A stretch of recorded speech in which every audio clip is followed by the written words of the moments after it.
exactly. And onto that, actually, there was an interesting discussion around blockchain being the savior for AI. So almost in reverse of what we're talking about here, because of the fear that, AI has the potential as it grows and it's embedded in more places and it becomes more intelligent or more impactful, to obviously be making decisions that we don't know about. And so having a sort of more transparent technology that sort of underpins it so that we have more,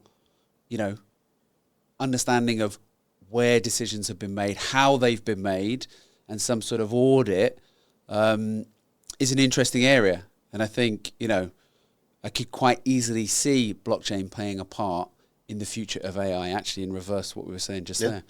Well, we talked about the transparency decade, didn't we?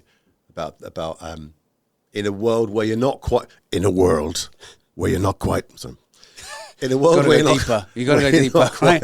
We're not quite in a world where you're not quite sure. One man called Tom can do the thing. So Not bad, yeah. I think it's possible that blockchain could help, because in a world where you can't, I can't unhear that now. That's the problem. In a world where you can't unhear this, yeah.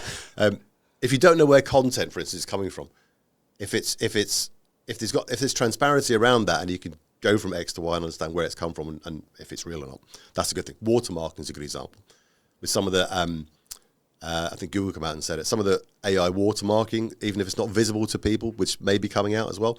And of course, we have got the AI ethics conference being run by the UK in Bletchley Park in November. So lots of these things, I think, will be part of that conversation kind of globally anyway. Definitely. So lots to keep an eye on in terms of that, and regulation, of course. Definitely. And look, you can't pin your hopes on one thing. Blockchain is not going to be the savior of AI. It's never going to be one thing.